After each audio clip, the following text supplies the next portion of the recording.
Due to its geographical location at the heart of the West Cork Tourist Trail, Clonakilty has developed as a thriving tourist centre.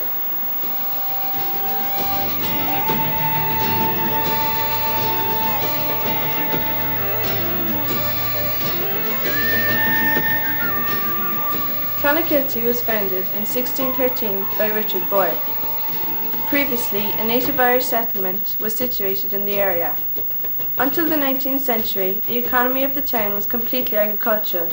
The Industrial Revolution came to Clonakilty in the 19th century, at which time the linen, milling and brewing industries were established. Clonakilty Bay was an important trading port, with primary export of corn and potatoes.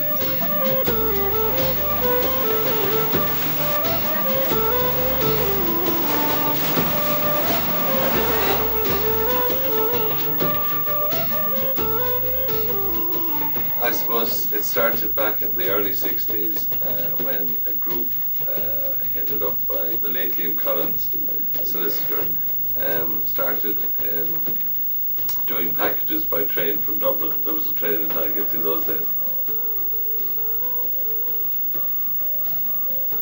I think Clonakilty is certainly an attractive town.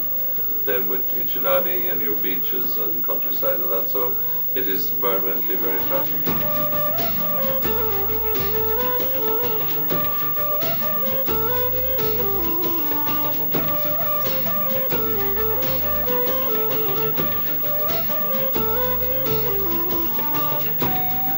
Tourism was a natural thing here, like the food industry is a natural industry.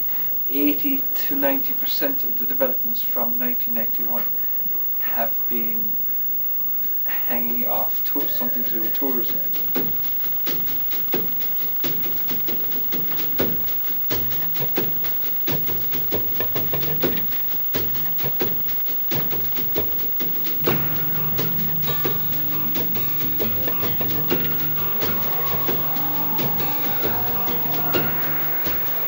In Clonakilty for the last 3 years we've had a tax designated scheme called a seaside resort scheme, and basically it was by and large it has been good for the town, but there have been one or two negative aspects as well. The main one really would be the effect that it has had on property prices.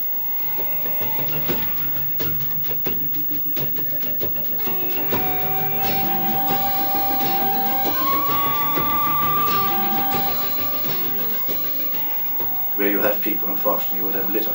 And here in Clonakilty, we hope this year to have even more people than last year, because in fact one of the interesting statistics that's come out of the seaside resort scheme is that we now approximately have 4,200 beds any given night in Clonakilty. If we maintain a tidy town and an attractive town, then there won't be any disastrous results. But if we don't, and if we're not careful with the fabric and the structure, I think it could be disastrous for the future.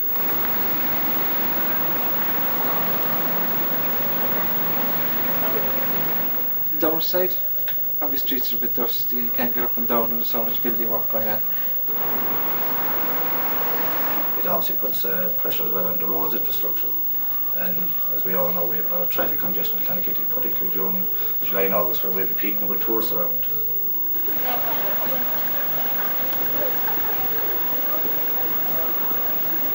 It probably discommodes a few people in the sense that their parking spaces aren't available.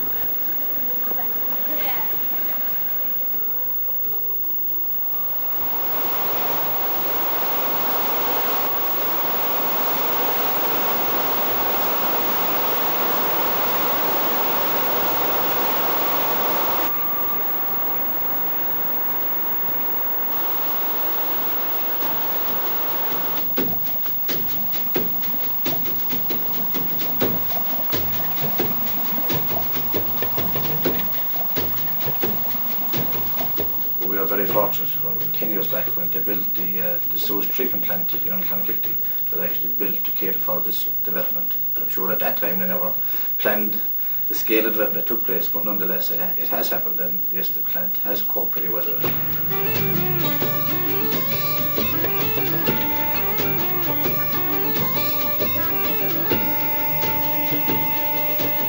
There's certainly openings for chefs, waiting staff, properly trained and good.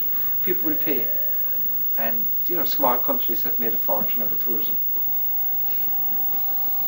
It's actually creating work and travel and tourism generally, and particularly in the hotels. So there's quite a spin-off for the town if it can be sustained.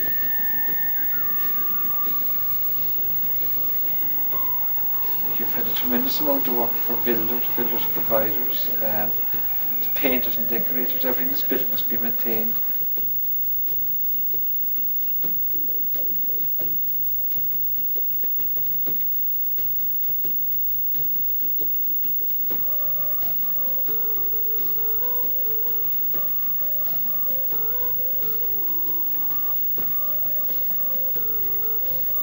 We had no industry here since the mines closed, Carberry woolen mills closed, the wallpaper factory closed, and I'd say but for tourism that the town itself could be or would be a ghost town.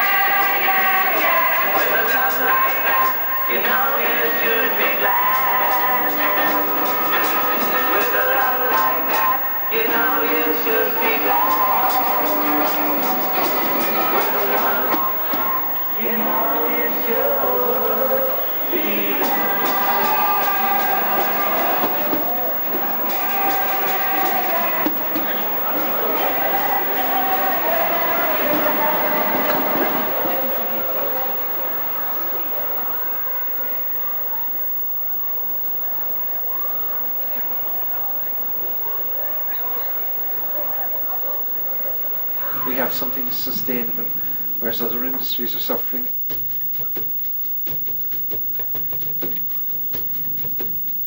I would see a real future in Clonakilty. What I would like to see out of tourism that would be more sustainable jobs, more well-paid jobs, because that's one of the problems we have in tourism. It has gotten a reputation of being a badly paid industry, so hopefully we can rectify that and give it a good name. And I think there's a role for Clonakilty to follow, and that's the tourist route.